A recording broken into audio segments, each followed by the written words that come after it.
Hi everyone, I'm Lingwei. Today I'm presenting the study, Overcoming Algorithm Aversion, a comparison between process and outcome control, by me and my co-author, Chouldechova.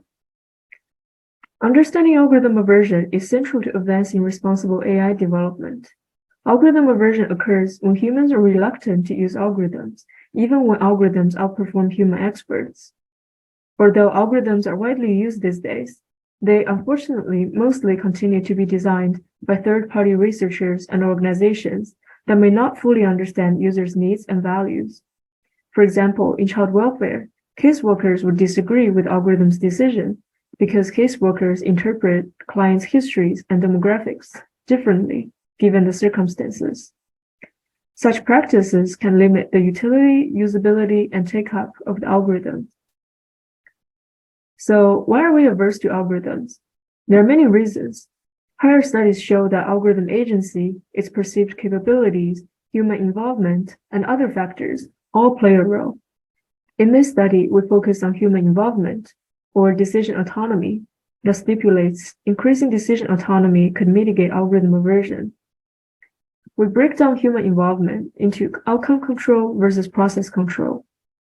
Prior studies show that giving user outcome control by providing agency over how models' predictions are incorporated into decision-making mitigates algorithm aversion. We study whether algorithm aversion is mitigated by process control, wherein users can decide what input factors an algorithm to use during model training. We ask 5 research questions.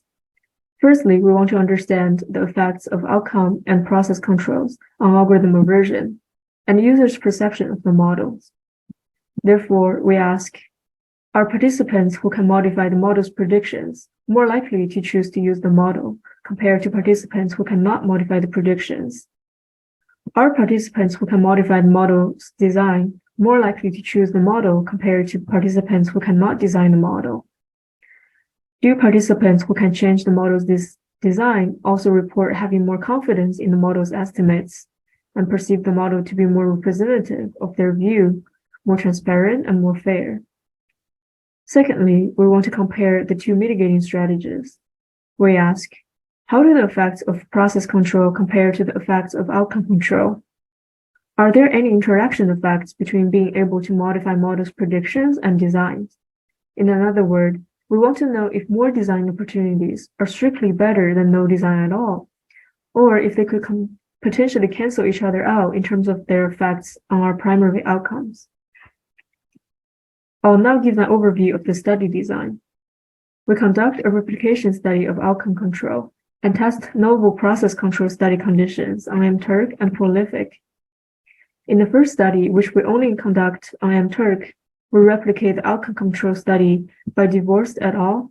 To identify the effects of outcome control and establish a comparison baseline for process control. In study 2, we administer and measure the effects of process control. In study 3, users were allowed to change both the outcome and the process of training models. This allows us to test the interaction effects between the 2 controls. The groups are randomized according to Table 1. We know that condition 1 and 4 are exactly the same condition, but act as the baseline for their own studies. This is important, as later we'll see that we observe unexpectedly high take-up rate in condition 4, which complicates our interpretation of the replication study.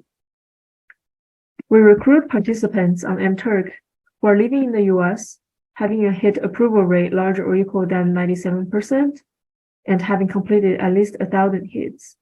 We exclude participants who have participated in the same study or in a previous study. We use similar criteria on Prolific. Overall, we have about 1,400 participants from mTurk and about 1,200 participants from Prolific. Now I'll talk about the outcome and process control interventions we administered. In outcome control conditions, the participants could either change the model's prediction by a restricted amount or with no restriction. In the process control condition, they could either choose the input variables that go into the model or the algorithms the model used. When users were allowed to choose input variables, they opted to choose variables that are closely related to reading comprehension rather than demographic characteristics of the students. When asked to choose algorithms, the users much preferred simpler algorithms such as linear regression and decision tree. In the baseline conditions, the users cannot change either the outcome or the process or neither. I'll now discuss our results. Our results partly confirm prior findings on the mitigating effect of outcome control. The solid and shaded bars represent results from our study and Divorce et al. Respectively. As you can see, they're very similar. However, as mentioned earlier, the can change outcome condition is the same as can design use restricted in study 2. Both act as the control condition for their respective studies. We see that the take-up rate of 67.4% is much higher in study 2 compared to 41.6 in study 1. This means that if we use 67.4 as our baseline for comparison, as that is circled out in red, we do not see a significant improvement on mitigating algorithm aversion given outcome control. We summarize our findings from study 2 and 3 in the graph on the right, where the solid and shaded bars represent study results from mTurk and Prolific respectively. The study 2 results are shown by the bars in the middle panel. In study 2, where users have no outcome control but process control, we find that process control in the form of choosing the training algorithm mitigates aversion, but change input does not. This is qualitatively true for both results from mTurk and Prolific, and the results are significant from Prolific. In study 3, where users could have both process and outcome control, we find that giving users both control does not reduce algorithm aversion more than outcome or process control alone. This can be seen when we compare across the adjust by 10, change input use freely, and change algorithm use freely conditions. The 3 conditions yield similar results. In conclusion, our results mostly confirm prior findings on the mitigating effects of outcome control. We find that process control in the form of choosing the training algorithm mitigates algorithm aversion, but change input does not. Giving user both outcome and process control does not reduce algorithm aversion more than outcome or process control alone. And lastly, our study follows the recommended best practice by employing the replication and extension model.